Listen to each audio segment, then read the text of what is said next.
यहाँ उपस्थित मंच दिगंबर साहब, मैडम अरांडे जी, हमारे गगन यादव जी, जरूर साहब हैं। मैं प्रदीप मांडरे हूँ, संपादक हूँ वॉरियर हलचल सार्वजनिक का।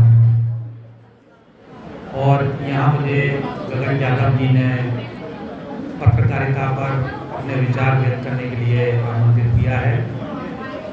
उनका भी और आप सभी बहनों का मैं अभिनंदन करता हूँ कि मुझे मौका दिया। मैं, जैसा कि आप जानते हैं, मैं प्रदीप मांडरे हूँ। काफ़ी समय से पत्रकारिता के क्षेत्र में हूँ, लगभग 39 साल मुझे हो गए हैं।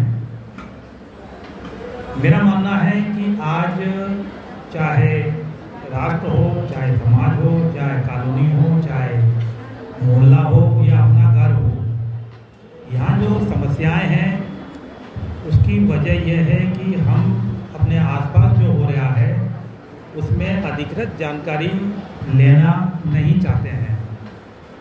लगभग 20-25 साल पहले हम बात करते थे कि आज के अखबार में ये आया है, बातचीत करते थे, उसकी अखबार की जो खबर हुआ करती थी उसके अच्छे पहलू बुरे पहलू पर बात करते थे। और आज के दौर में हम बात करते हैं कि सोशल मीडिया पर ये सूचना आई है, फेसबुक पर ये चल रहा है, व्हाट्सएप पर ये चल रहा है। मैं आपको बताऊं कि जब किसी अखबार में कोई सूचना आती है तो वो अधिकृत सूचना होती है, और फेसबुक या व्हाट्सएप पर कोई सूचना आती है तो वो अधिकृत सूचना नहीं होती, क्योंकि अखबार एक जिम्मेदार समूह के लोगों के द्वारा संचालित किया जाता है, जिसके ऊपर कानूनी दायित्व है, कानूनी बाध्यता है। लेकिन सोशल मीडिया तो एक भीड़ है, उस भीड़ में अच्छे लोग भी हैं, बुरे लोग भी हैं। वो जो सूचनाएं उनको अधिकृत मिली या उड़ती हुई मिली वो उन्हें डाल दी, हमने आपने उसको पढ़ा और उस पर विश्वास कर लिया। मैं आपको एक घटना बताऊं, जेके टायर कंपनी है, उसने अभी हाल में दैनिक भास्कर में और अखबारों में विज्ञापन दिया कि हमने कोई भी वैकेंसी नहीं निकाली है। उसको ये इसलिए निकालना पड़ा, ये खंडन या स्पष्टीकरण, प्लीज एक मिनट, उनको ये खंडन इसलिए निकालना पड़ा क्योंकि सोशल मीडिया पर जेके टायर के नाम से विज्ञापन लगातार आ रहा था कि फला पदों के लिए वैकेंसी है, आप अप्लाई कर सकते हैं जेके टायर में। तो इससे आप अंदाज लगाएं कि किस तरह से सोशल मीडिया का मिसयूज हो रहा है। यदि हमारे पास जानकारी अधिकृत नहीं है तो हम उस मिसयूज का शिकार भी हो सकते हैं। एग्जाम्पल के लिए कि जैसे लाइट रोजाना जा रही है, आमतौर पर जब बिजली जाती है तो उसके एक दिन पहले या उसी दिन के अखबारों में विद्युत कंपनी की ओर से ये जानकारी आ जाती है कि फला जगह बिजली कटौती होगी, तो व्यक्ति अपने आप में सतर्क हो जाता है और जल्दी से काम धाम कर लेता है। लेकिन ये तभी संभव है जब हम अखबार पढ़ रहे हों। हम अखबार से लगातार दूरी बनाते जा रहे हैं। हम क्या, जो युवा वर्ग है वो भी, उनको ये लगता है कि सब कुछ तो मोबाइल पर आ रहा है। दरअसल मोबाइल पर सब कुछ नहीं आ रहा, और जो भी मोबाइल पर आ रहा है वो सही भी नहीं है। तो मेरा निवेदन यह है कि आप सब लोग अखबार का जरूर अवलोकन करें। जो भी सफल व्यक्ति हुए हैं वो अखबार से वास्ता रखते हुए ही दुनिया में, इस जीवन में सफल हुए हैं। अखबार में विज्ञापन भी आते हैं, उसमें भी एक सूचना रहती है। अखबार में समाचार आते हैं, अखबार में जैसे अभी मई जून का महीना चल रहा है, कई समाज सेवी संगठन हैं, वो बच्चों के लिए विभिन्न डेवलपमेंट शिविर लगाते हैं। मैडम आशा माथुर को आपने नाम सुना होगा, मेजर आशा माथुर, वो केआरडी कॉलेज में महिलाओं के लिए, बच्चों के लिए शिविर लगाती थी। लेकिन उसकी जानकारी आपको कैसे मिलेगी? अखबारों से मिलेगी, एक बात। दूसरी बात, यहाँ बच्चों का सम्मान होने वाला है। जो बच्चे अपने अपने क्लासेस में टॉप आए हैं, अच्छे उनके नंबर आए हैं। तो मैं उनको भी निवेदन करूंगा कि वे अखबारों से जरूर वास्ता रखें, क्योंकि उनकी जो किताबों की दुनिया है उसकी एक सीमा है।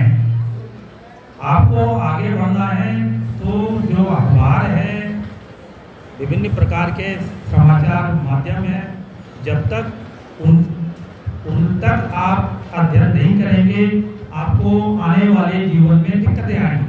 जैसे डिजिटल जो आजकल फ्रॉड आपने देखा होगा, सुना होगा, बड़े बड़े जो लोग हैं वो डिजिटल फ्रॉड के शिकार हो गए। क्यों हो गए?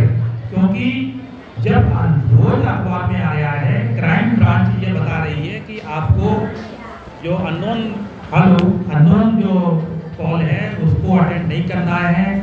यदि अटेंड भी करना है तो उनको अपने जो पासवर्ड है वो जानकारी नहीं देनी है।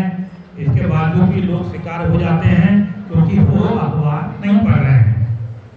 अब मैं दूसरी बात बताऊं, यहाँ बैठी जो महिलाएं हैं ज़्यादातर मराठा समाज की हैं, और मैं भी कई महीनों से मैं देख रहा हूँ कि जो महिलाएं हैं उनको मराठा समाज का एक बड़ा मराठा कोडिंग है, उनको उसमें स्थान नहीं मिल रहा है अपने कार्यक्रमों के लिए, अपने आपस में बातचीत के लिए, संवाद के लिए।